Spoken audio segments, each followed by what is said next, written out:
નમસ્કાર, Gujarat ફર્સ્ટના social media પ્લેટફોર્મમાં આપનું સ્વાગત છે। હું છું આપની સાથે વિકાસ મુકવાણા।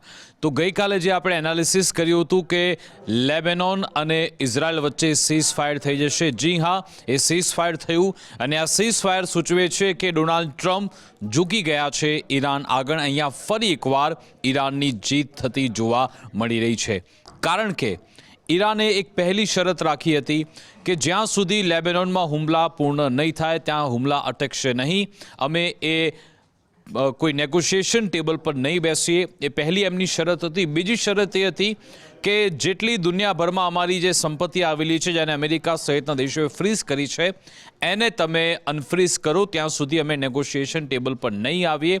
પહેલી શરત અમેરિકાએ સ્વીકારી લીધી અને જોયું અમેરિકા જાતે, ડોનાલ્ડ ટ્રમ્પ જાતે દાવો કરી રહ્યા છે કે મેં આ લેબેનોન અને ઇઝરાયલ વચ્ચેનું યુદ્ધ રોકાવ્યું છે। હવે એ કઈ પરિસ્થિતિમાં થયું એ વિશે વાત કરીશું। એની સામે ઇઝરાયલની આમાં પ્રતિક્રિયા શું છે, કારણ કે જ્યારે તમને યાદ હશે 8 એપ્રિલ જે દુનિયાભરમાં એ ચિંતાનો માહોલ હતો કે શું આજે પરમાણુ હુમલો થવાનો છે, એ જ દિવસે પછી સીઝ ફાયરની જાહેરાત થાય અને પછી એમાં પાકિસ્તાનના પ્રધાનમંત્રી એમાં લખે છે કે આ સીઝ ફાયર થયું, એમાં લેબેનોન પણ ઇન્ક્લુડ છે। અને પછી અમેરિકા સહિતના નેતાઓ, રાષ્ટ્રપતિ ડોનાલ્ડ ટ્રમ્પ, ઉપરાષ્ટ્રપતિ જેડી વેન્સ, એમણે કહ્યું કે લેબેનોનની તો ક્યાંય વાત જ નથી। પણ હવે એ જ તમામ અમેરિકન્સ ઇઝરાયલ હવે કહી રહ્યા છે કે હા, લેબેનોનમાં સીઝ ફાયર છે। શું પ્રતિક્રિયા છે નેતન્યાહુની, ઈરાનની, એ પણ જણાવીશું। સ્ટ્રેટ ઓફ હોર્મુઝને લઈ હવે યુરોપ તરફથી, જી હા, અમેરિકા નહીં પરંતુ યુરોપ તરફથી એક મોટું પગલું ઉઠાવવા જઈ રહ્યા છે એ દેશો। શું એ નિર્ણય છે એ વિશે વાત કરીશું। અને સાથે સાથે એક નવો ફ્રન્ટ ખુલ્યો છે, રશિયા, ચાઇના અને ઈરાન કેવી રીતે આ તિગડીએ ડોનાલ્ડ ટ્રમ્પને પરેશાન કર્યા છે એ વિશે પણ વાત કરીશું। આખા જીઓપોલિટિક્સ વિષયમાં ઇન્ડિયા ક્યાં છે, ભારત પોતાનું કેવી રીતે સ્ટેન્ડ અત્યારે બદલી રહ્યું છે, ભારતના શું પ્રતિભાવ છે, શું પ્રતિક્રિયા છે એ વિશે વાત કરીશું। અને સૌથી મોટા સમાચાર એ છે કે લગભગ 20-25 વર્ષ બાદ અમેરિકાના રાષ્ટ્રપતિ પાકિસ્તાનની ધરતી પર પગ મૂકવા જઈ રહ્યા છે। જી હા, એ વિશે પણ આપણે એનાલિસિસ કરીશું। શરૂઆત કરીએ સૌથી મોટા સમાચાર અત્યાર સુધીના એ કે ડોનાલ્ડ ટ્રમ્પે ગઈકાલે જાહેરાત કરી કે લેબેનોન અને ઇઝરાયલ બંને વચ્ચે સીઝ ફાયર થઈ ગયું છે। વ્હાઇટ હાઉસનું આ પેજ, જેના પર એમણે આ ટ્વીટ કર્યું છે, ગઈકાલનું ટ્વીટ છે, I just had excellent conversation with the highly respected President Joseph Aoun of Lebanon and Prime Minister Bibi Netanyahu of Israel. These two leaders have agreed that in order to achieve peace between their countries, they will formally begin a 10-day ceasefire at 5 p.m. એટલે કે બંને 10 દિવસ માટેના ceasefire માટે agri થઈ ગયા છે, જેની જાહેરાત ડોનાલ્ડ ટ્રમ્પે કરી હતી। ગઈકાલે મેં પણ તમને બતાવ્યું હતું કે ઇઝરાયલ અને લેબેનોનના બંનેના જે દૂતાવાસના કર્મચારી છે અને વિદેશ મંત્રી, એમની મુલાકાત થઈ હતી। પછી ટ્રમ્પ તરફથી આ સ્ટેટમેન્ટ આવે છે।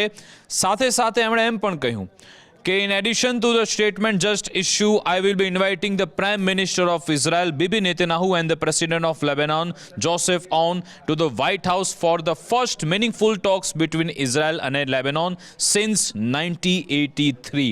એટલે કે લગભગ વર્ષો બાદ પહેલી વાર લેબેનોન અને ઇઝરાયલના પ્રધાનમંત્રી એક સાથે બેસીને વ્હાઇટ હાઉસમાં ડોનાલ્ડ ટ્રમ્પે નેતન્યાહુ અને લેબેનોનના પ્રાઇમ મિનિસ્ટર જોસેફ ઓનને વ્હાઇટ હાઉસ આમંત્રિત કર્યા છે આ પીસ ટોક માટે, એક લંચ માટે। અને સાથે સાથે હવે આનું બેકગ્રાઉન્ડ કેમ છે, તમે જો કે આ યુદ્ધની શરૂઆત કોણે કરી હતી, ડોનાલ્ડ ટ્રમ્પ પોતે। એમણે જ 28 ફેબ્રુઆરી ઈરાન પર એટેક કર્યો અને એની સાથે સાથે ઇઝરાયલે પછી લેબેનોન પર એટેક કરી નાખ્યો। અને હવે ડોનાલ્ડ ટ્રમ્પ જે પોતે જ યુદ્ધ એમણે શરૂ કરાવ્યું હતું, એ યુદ્ધનું સીઝ ફાયર થયું, એની પોતે અત્યારે ક્રેડિટ લઈ રહ્યા છે, એવી પરિસ્થિતિ ડોનાલ્ડ ટ્રમ્પની છે। પણ આ સ્થિતિએ અમેરિકા કેમ આવ્યું, એની પાછળનું કારણ છે ઈરાન। ઈરાન અડેલી રહ્યું છે કે જ્યાં સુધી લેબેનોનમાં તમે હુમલા બંધ નહીં કરો, લેબેનોન એટલે કે હિઝબુલ્લા પર તમે હુમલા બંધ નહીં કરો, અમે અહીંયા કોઈ નેગોશિએશન ટેબલ પર આવવાના નથી। કારણ કે જે સ્ટ્રેટ ઓફ હોર્મુઝ ઈરાને બંધ કર્યું છે, જે દરવાજો ઈરાને બંધ કર્યો, એમાં કદાચ આંગળી ડોનાલ્ડ ટ્રમ્પની ફસાઈ ગઈ છે ને હાથ એ ત્યાંથી બહાર કાઢવાનો પ્રયત્ન કરી રહ્યા છે। એટલા માટે એમણે લેબેનોનમાં સીઝ ફાયરની વાત કરવી પડી। અને તમે જુઓ, હવે તમને બીજા ટ્વીટ પર લઈ જાઉં જે ખૂબ જ મહત્વનું છે, ડોનાલ્ડ ટ્રમ્પ તરફથી જ કરવામાં આવ્યું। પહેલીવાર ડોનાલ્ડ ટ્રમ્પે હિઝબુલ્લાનું આવી રીતે નામ લઈને કહ્યું છે કે મને આશા છે કે હિઝબુલ્લા પણ હવે સારી રીતે વર્તશે. I hope Hezbollah acts nicely and well during this important period of time. It will be an great moment for them if they do. No more killing. Must finally have peace. Thank you for your attention to this matter. Donald Trump હિઝબુલ્લાને કહી રહ્યા છે કે તમે સારી રીતે વર્તજો ભાઈ સાહેબ, કારણ કે અમારી મીટિંગ થવા જઈ રહી છે ઇસ્લામાબાદમાં. This important period of time, આ ખૂબ જ મહત્વનો સમયગાળો છે. It will be an great moments for them if they do. જો તમે આવી રીતે કામ કરશો તો એમના માટે ખૂબ જ સારી આ મોમેન્ટ્સ રહેશે. હવે બીજી કોઈ હત્યા તમે ન કરતા એવી વિનંતી હિઝબુલ્લાને ડોનાલ્ડ ટ્રમ્પ કરી રહ્યા છે. અને આ એટલા માટે જ ખૂબ જ મહત્વનું છે કારણ કે પહેલી વાર જ્યારે સીઝ ફાયર થયું હતું, નેતન્યાહુએ કહ્યું હતું કે આમાં ક્યાંય લેબેનોન નથી, અમે હિઝબુલ્લા પર અમારા હુમલા કરતા રહીશું. પણ હવે તમે જો નેતન્યાહુ પણ અત્યારે થોડા નરમ પડ્યા છે, સાથે સાથે ડોનાલ્ડ ટ્રમ્પ પણ હિઝબુલ્લાની વાત કરી રહ્યા છે. અને અહીંયા આ મોટી કૂટનીતિક જીત ઈરાનની થઈ છે કે અમેરિકા અને ઇઝરાયેલે નમવું પડ્યું. આ જેડી વેન્સ કહેતા હતા કે એ લેબેનોનની કોઈ વાત જ નથી. ડોનાલ્ડ ટ્રમ્પ પણ કહી રહ્યા હતા કે મારી જોડે 10 પોઈન્ટ આવ્યા છે, એમાં લેબેનોનની કોઈ વાત જ નથી. પણ હવે તમે જુઓ કે થોડાક જ દિવસોમાં આ તમામના સૂર હવે બદલાઈ ગયા છે. અને એટલા માટે જ નજર હતી કે આખરે નેતન્યાહુ આ બાબતે શું કહે છે. નેતન્યાહુ તરફથી એક મોટી પ્રેસ કોન્ફરન્સ કરવામાં આવી, એ વિડીયો રિલીઝ કરવામાં આવ્યો. અને નેતન્યાહુ એમણે કહ્યું કે we have a opportunity to forge a historic peace agreement with Lebanon. President Donald Trump intends to invite me and the president of Lebanon in order to try advance this agreement. એટલે કે અમે બંને white house પહોંચીશું અને પછી Lebanon અને Israel વચ્ચે સારી વાતચીત થશે અને આ એગ્રીમેન્ટને ઓર મોટા આયામ પર અમે લઈ જવા માટે તૈયાર છીએ એવી વાત કરી. પણ હવે ચર્ચા એ પણ થઈ રહી છે કે આવા ઘણા બધા સીઝ ફાયર ઇઝરાયલ માની ચૂક્યો છે. ગાઝામાં પણ સીઝ ફાયર થયું હતું, પણ શું કર્યું? અહીંયા હજારો વાર ઇઝરાયલ હુમલા કરી ચૂક્યું છે.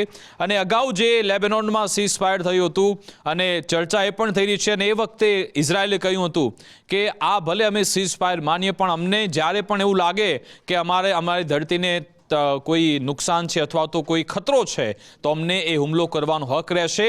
અને શું એ શરત આમાં મૂકવામાં આવે છે કે કેમ, એક મોટો સવાલ છે. અને હિઝબુલ્લાને જે બ્રીથિંગ સ્પેસ મળ્યો છે, શું એ બ્રીથિંગ સ્પેસ નેતન્યાહુ આપવા દેશે કે કેમ, એક મોટો સવાલ. સાથે સાથે આ ગઈકાલનું આ સ્ટેટમેન્ટ છે હિઝબુલ્લાને લઈ એમના તરફથી કહેવામાં આવ્યું છે. નેતન્યાહુ તરફથી એમનું કહેવું છે, we are staying in Lebanon in a reinforced security zone. That's where we are and we are not living. માફ કરશો, નેતન્યાહુનું કહેવું છે કે અમે લેબેનોનમાં જ રહીશું. એટલે જે બફર ઝોન ક્રિએટ થયો છે લેતાની નદી સુધીનો, એટલો એરિયા બફર, એટલે ત્યાં ન કોઈ સામાન્ય લોકો અવર જવર કરી શકશે કે ના કોઈ મિલિટરી ત્યાંથી એની અવર જવર રહેશે. એટલો એરિયા બફર ઝોન રહેશે એવું કહેવું છે નેતન્યાહુનું. અને શું એ બાબત પણ હવે નેગોશિએશન ટેબલ પર એની કોઈ ચર્ચા થશે કે કંઈ મોટો સવાલ છે. Israeli Prime Minister Netanyahu has rejected Hezbollah's ceasefire condition, stating that Israel will not withdraw from Lebanese territory. In speech on April 16, Netanyahu said he did not accept Hezbollah's demand for Israel to retreat to internationally recognized border. એટલે કે અહીંયા કહી રહ્યા છે કે ભાઈ એ અમે ત્યાં સીઝ ફાયર માટે તો તૈયાર છીએ, પણ જેટલો એરિયા બફર ઝોન થઈ ગયો છે ત્યાંથી અમે હટવાના નથી. અને હિઝબુલ્લા જ્યાં પણ છે અમે તેને એટેક તો કરતા રહીશું, એને છોડીશું નહીં, એ વાત અહીંયા કરવામાં આવી. ઈરાન તરફથી શું પ્રતિક્રિયા આપવામાં આવી? પહેલું સ્ટેટમેન્ટ એમના ઈરાનના ત્યાંની સંસદના સ્પીકર છે ગાલિબાફ, એમણે કહ્યું કે as I said last night, મેં જે રાત્રે કહ્યું હતું, the ceasefire was nothing but a result of Hezbollah's steadfastness and the unity of the axis of resistance. એટલે કે અહીંયા હિઝબુલ્લાએ કે જે પોતાની તાકાત બતાવી અને તે સામે કેવી રીતે લડી શકે છે, એકતા બતાવી, એનું જ પરિણામ છે કે ceasefire થયું. and we will deal with this ceasefire with caution. તમે જો એમણે લખી રહ્યા, ઈરાન એટલે જાણે છે કે આ શું ગેમ થઈ રહી છે. અમે આ સીઝ ફાયરને ખૂબ જ નજીકથી જોઈ રહ્યા છે અને સમજી રહ્યા છે અને બહુ એમાં ધ્યાન રાખીશું. We will remain together until the full realization of victory. જ્યાં સુધી સંપૂર્ણ રીતે અમને જીત નહીં મળી જાય, અમે સાથે રહીશું. એટલે કે ઈરાન અત્યારે પણ એના વિચારો એના ક્લિયર છે, ક્રિસ્ટલ ક્લિયર છે કે હિઝબુલ્લાની જોડે અમે રહેવાના છીએ. કદાચ ઈરાન જો નબળું પડ્યું હોત તો ઈરાન એ કહી દેત કે વાંધો નહીં, લેબેનોનમાંથી ભલે અત્યારે હિઝબુલ્લા ત્યાંથી નીકળી જતો હોય, અમે શાંતિ ઈચ્છીએ છીએ. પણ ના, ઈરાન કહી રહ્યું છે કે જ્યાં સુધી હિઝબુલ્લાને પણ એટલું પ્રોટેક્શન નહીં મળે અમે હટવાના નથી અને બંને સાથે વિજય મેળવીશું, એવી વાત પણ ઈરાનના એ સ્પીકર કહી રહ્યા છે, સંસદના સ્પીકર. એ વાત મહત્વની છે. આ છે એમેન્યુઅલ મેક્રોન, ફ્રાન્સના રાષ્ટ્રપતિ. એમના તરફથી સ્ટેટમેન્ટ આપવામાં આવે છે અને આપણને ખબર છે કે ફ્રાન્સ લેબેનોનની ખૂબ જ નજીક છે, ખાસું એવું રોકાણ પણ ત્યાં કરેલું છે. પણ એમનું જે ટ્વીટ આવે છે એમાં લેબેનોનનો ક્યાંય ઉલ્લેખ જ નથી. એમણે લખ્યું છે આ સીઝફાયર બિટવીન હિઝબુલ્લા એન્ડ ઇઝરાયલ. તમે જુઓ, I fully support the ceasefire between Hezbollah and Israel as announced by President Trump yesterday. હકીકતમાં ડોનાલ્ડ ટ્રમ્પે હિઝબુલ્લાની વાત જ નથી કરી. ડોનાલ્ડ ટ્રમ્પે એક વધારાનું ટ્વીટ કર્યું કે ભાઈ હિઝબુલ્લા તમે થોડું ધ્યાન રાખજો, હવે હત્યા બીજી ન કરતા. પણ જે સીઝફાયરવાળી વાત હતી એમાં ટ્રમ્પે ક્યાંય હિઝબુલ્લાની વાત નથી કરી. પણ મેક્રોન કહી રહ્યા છે કે આ જે સીઝફાયર થયું છે એ હિઝબુલ્લા અને ઇઝરાયલ વચ્ચે થયું છે. નેતન્યાહુ કોઈ અલગ વાત કરી રહ્યા છે, મેક્રોન કોઈ અલગ વાત કરે છે અને ડોનાલ્ડ ટ્રમ્પ પણ કંઈક અલગ જ વાત કરે છે. એનો મતલબ કે આ સીઝફાયર બહુ લાંબુ ચાલવાનું નથી, એ વાત તો નક્કી છે. હવે આ બીજા સૌથી મહત્વના સમાચાર, અને એ ભારત દેશ માટે પણ મહત્વના છે અને એ પર આપણે નજર રાખવી પડશે. સાથે સાથે વિશ્વભરના દેશો એ આના પર ચર્ચા કરવા લાગ્યા છે કે આખરે ડોનાલ્ડ ટ્રમ્પ એવું તો શું પાકિસ્તાનમાં એમને ત્યાંથી એ બેનિફિટ્સ મળી રહ્યા છે કે હવે એના પર આટલા નજીક જઈ રહ્યા છે. આ અત્યાર સુધીના જીઓપોલિટિક્સના મોટા સમાચાર. ડોનાલ્ડ ટ્રમ્પ હવે પાકિસ્તાન જવા તૈયાર થઈ ગયા છે. જી હા, ગઈકાલે જ મેં તમને બતાવ્યું હતું કે આખરે એમણે જે એમનો એજન્ટ મોકલ્યો છે ત્યાં, એજન્ટ વિનોદ નહીં, એજન્ટ ત્યાં મુનીર, આસિમ મુનીર ઈરાનમાં મોકલ્યો હતો. અને એના માટે જ મોકલ્યો હતો કે પહેલાં એજન્ટ જાય ને પછી ત્યાં બધું માહોલ જોઈ લે, ત્યાં એક પેક તૈયાર થઈ જાય, પછી ડોનાલ્ડ ટ્રમ્પ ત્યાં જાય. ડોનાલ્ડ ટ્રમ્પે એમના પત્રકારો સાથેની વાતચીતમાં કહ્યું કે હા, હું પાકિસ્તાન જઈ શકું છું. તેમણે ઇસ્લામાબાદની વાત કરી. સાંભળો ડોનાલ્ડ ટ્રમ્પ શું કહી રહ્યા છે.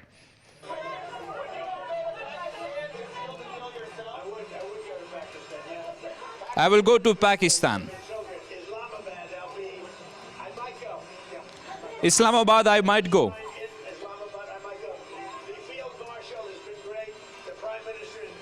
Field Marshal has been great and Prime Minister has been great. એટલે કે the Field Marshal has been great, the Prime Minister has been really great in Pakistan, so I might go. Donald ટ્રમ્પે કહ્યું છે કે I could travel to Islamabad to seal a deal praising Pakistan leadership. એટલે કે એક deal તૈયાર થઈ ગઈ છે. પણ સવાલ એ થાય કે આ ડોનાલ્ડ ટ્રમ્પ કેમ આટલા પાકિસ્તાનની નજીક જઈ રહ્યા છે અને લગભગ 20 થી 25 વર્ષ બાદ એવું બનશે પહેલી વાર કે જ્યારે અમેરિકાના રાષ્ટ્રપતિ પાકિસ્તાનની ધરતી પર પગ મૂકશે. છેલ્લે લગભગ 2005-06 દરમિયાન આ ઘટના બની હતી કે જ્યારે જ્યોર્જ બુશ એ પહોંચ્યા હતા પાકિસ્તાન. ત્યારે પાકિસ્તાનના પ્રધાનમંત્રી હતા મુશરફ, અને મુશરફ કે જેણે કોહરામ મચાવ્યો તો એ કોઈ નિયમ નહોતા માનતા, ના સુપ્રીમ કોર્ટ, એ તમામ એ પોતાને વડા ભગવાન સમજતા હતા. અને ત્યારે છેલ્લે ગયા હતા. જો કે ત્યારબાદ કોઈ પણ અમેરિકન ત્યાંના રાષ્ટ્રપતિ પાકિસ્તાન ગયા નથી. હવે ડોનાલ્ડ ટ્રમ્પ ત્યાં જઈ શકે છે, એ કન્ફર્મેશન એમના તરફથી આવી ગયું છે. હવે ડોનાલ્ડ ટ્રમ્પ આટલા પાકિસ્તાન જવા માટે તૈયાર કેમ થયા? કારણ કે ગઈકાલની તસવીરો આપણે જોઈ હતી. આ તસવીર ખૂબ જ મહત્વની છે. આ તમે જુઓ, Pakistan army chief Asim Munir met Iran's Khatam al Anbiya central headquarters commander major general Ali Abdollahi. ઈરાનની જે એની મિલિટરી છે એના વડા સાથે હેડક્વાર્ટર્સ ત્યાં પહોંચ્યા હતા. અને આસિમ મુનીર તમે જો ત્યાંના ઈરાનના જે મિલિટરી ઓફિસર છે એમની સાથે સંવાદ કરી રહ્યા છે. અને આ વિઝ્યુઅલ એટલા માટે મહત્વના છે કારણ કે અમેરિકા, ઇઝરાયલ, યુરોપના દેશો ઈરાનને તો એમને આતંકવાદી આર્મી કહે છે કે આ લોકો વિશ્વભરમાં આતંકવાદ ફેલાવે છે. અને એ જ ડોનાલ્ડ ટ્રમ્પના એજન્ટ તમે જુઓ આસિમ મુનીર એ આર્મી સાથે વાતચીત કરી રહ્યા છે અને આર્મી સાથે વાત થઈ રહી છે. એનો મતલબ કે સીધી ત્યાં મોજતબા ખામેનીનો એક મેસેજ ત્યાંથી ડ્રોપ આઉટ થતો હશે. વાત આપણે અત્યારે માની લઈએ. અને સમાચાર એ પણ હતા કે કદાચ આસિમ મુનીર અને મોજતબા ખામેનીની એક કદાચ કોઈ બેઠક પણ થઈ શકે છે. હજુ એનું કોઈ કન્ફર્મેશન નથી. પણ ઈરાનના તમામ એ પછી પોલિટિકલ લીડરશિપ હોય કે પછી મિલિટરી લીડરશિપ, એની સાથે આસિમ મુનીરની વાતચીત થઈ ગઈ છે, વાત કન્ફર્મ છે. ને એટલા માટે જ પછી ડોનાલ્ડ ટ્રમ્પ કહી રહ્યા છે કે હું પાકિસ્તાન જઈ રહ્યો છું. પણ હવે સવાલ એ થાય કે કયા મુદ્દે ડીલ થશે, કારણ કે ડોનાલ્ડ ટ્રમ્પે એક આગળ પણ તમને બતાવીશ, ડોનાલ્ડ ટ્રમ્પ કહી રહ્યા છે કે ઈરાન યુરેનિયમ એનરિચમેન્ટ આપવા માટે તૈયાર થઈ ગયું છે. ઈરાનની કેટલીક શરતો એવી છે કે એક તો અમને યુએનના જેટલા પણ સેન્કશન છે અમારા પર તમે હટાવી દો, સ્ટેટ ઓફ હોર્મુઝનો કંટ્રોલ અમારા હાથમાં જ રહેવો જોઈએ, અમને જે યુદ્ધમાં નુકસાન થયું છે એનું વળતર તમે આપી દો, સાથે સાથે હવે ફરી એકવાર ક્યારે પણ અમારા પર આવો એટેક નહીં થાય એ માટેનો એક પેક્ટ થઈ જાય એવી વાત કરવામાં આવી છે. આટલા મિડલ ઇસ્ટમાં જેટલા પણ રીઝનમાં અમેરિકાના જેટલા પણ બેઝ છે એની મિલિટરી છે ત્યાંથી નીકળી જાય, આ બધી શરતો છે. શું એ શરતો માનવામાં આવશે કે કેમ એના પર મોટો સવાલ છે. પણ સાથે સાથે ન માત્ર આસિમ મુનીર પણ તમે જુઓ કે એના પ્રધાનમંત્રી એ પણ આ તમે બે અલગ અલગ તસવીર છે કે જ્યારે આસિમ મુનીર એ મળવા માટે પહોંચ્યા હતા, તમે જો ઈરાન સાથે એ બાજુ પાકિસ્તાનના પ્રધાનમંત્રી એ પહોંચ્યા હતા સાઉદી અરેબિયા, એમણે પણ એમની સાથે મોહમ્મદ બિન સલમાન સાથે મુલાકાત કરી. ન માત્ર સાઉદી અરેબિયા પરંતુ પાકિસ્તાનને એમના પ્રધાનમંત્રીએ કતરના તમામ જે ડેલિગેશન એમની સાથે સંવાદ કર્યો, પ્રાઇમ મિનિસ્ટર સાથે, એમના શાહ સાથે મુલાકાત કરી, પ્રિન્સ સાથે વાત કરી, ક્રાઉન પ્રિન્સને મળ્યા હતા, તુર્કી પણ પહોંચ્યા હતા. લગભગ 48 કલાકમાં પાકિસ્તાનના પ્રધાનમંત્રી 3 એવા દેશના વડાઓ સાથે મુલાકાત કરી ચૂક્યા છે.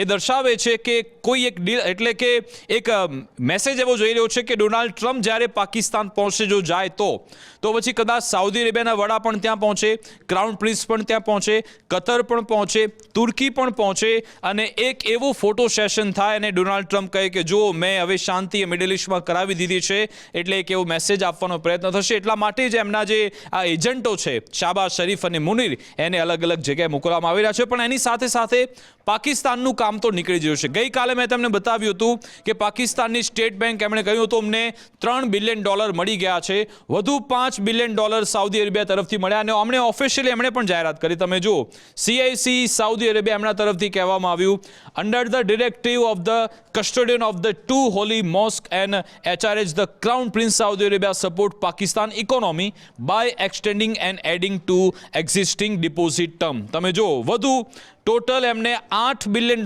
પાકિસ્તાનને, પહેલા $3 બિલિયન આપ્યા અને વધુ એક $5 બિલિયન પાકિસ્તાનને મળ્યા છે. એટલે કે પાકિસ્તાનનો હપ્તો તો નીકળી જ રહ્યો છે, એને અહીંયા સફળતા મળી રહી છે અને દર્શાવે છે કે પાકિસ્તાન આજની તારીખમાં પણ કેવા હવા ત્યાં મારે છે. જોકે ઇશાક ડાર હોય કે પછી ખ્વાજા આસિફ, એમણે કહ્યું છે કે આપણે મનોમંથન કરવું પડશે, કારણ કે આપણે દુનિયાભરમાંથી ભીખ જ માંગવી પડે છે, આમાંથી કેવી રીતે બહાર નીકળશું, એટલા માટે બહાર નથી નીકળી શકતા, કારણ કે હવે એમણે એ પરાકાષ્ઠા વટાવી દીધી છે. આ સ્થિતિ છે. હવે ડોનાલ્ડ ટ્રમ્પ કે જે મેં વાત કરી કે જે મેં યુરેનિયમ એનરિચમેન્ટની વાત કરી, બે વાત મુખ્ય એમણે કરી હતી. એક તો એ કે પાકિસ્તાન જવાના છે, બીજી સૌથી મહત્વની બાબત એ કે we had to make sure that Iran never gets a nuclear weapon. They have totally agreed to that, they have agreed to almost everything, so may be they can get to the table, there is a difference. એટલે કે Trump દાવો કરી રહ્યા છે,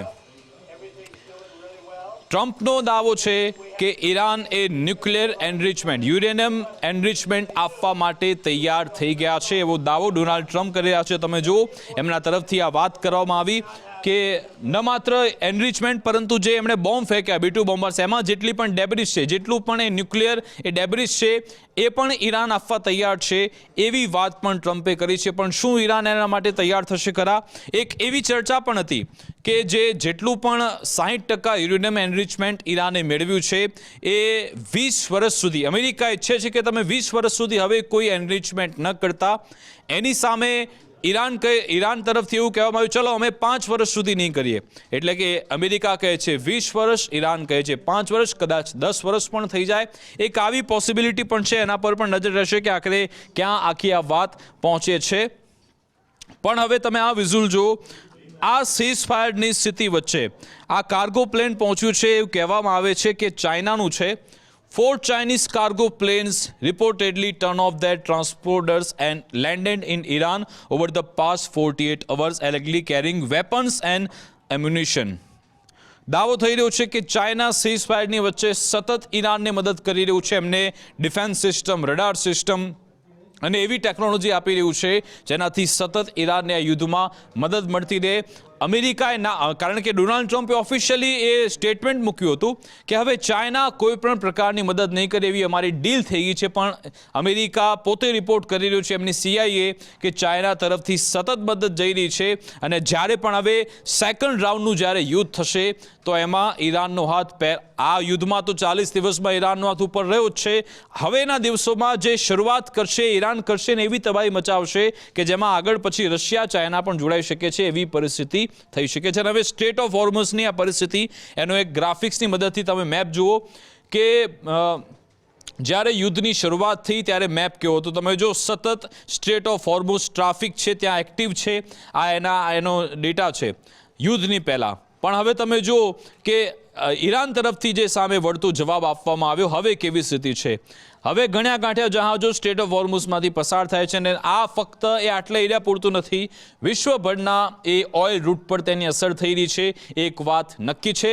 પણ એના પછી મહત્વના સમાચાર હવે આવે છે કે હવે ફક્ત અમેરિકા નહીં પણ યુરોપના દેશો પણ એનાથી ચિંતિત છે, કારણ કે એમનું પણ એ ઓઇલ અને તેલ સ્ટ્રેટ ઓફ હોર્મુઝથી આવે છે. તમને ખબર છે કે આવી માઇન્સ અત્યારે ઈરાન કેમ એનો અપર હેન્ડ છે, કારણ કે આ સમુદ્રની અંદર દરિયાકાંઠામાં ત્યાં સમુદ્રના અંદર આવી માઇન્સ ઈરાન તરફથી ગોઠવવામાં આવી છે કે જેવું ત્યાંથી સબમરીન હોય કે કોઈ શિપ હોય કે જેવું અહીંયાથી નીકળે એ તેને ટકરાય અને તે તબાહ થઈ જાય.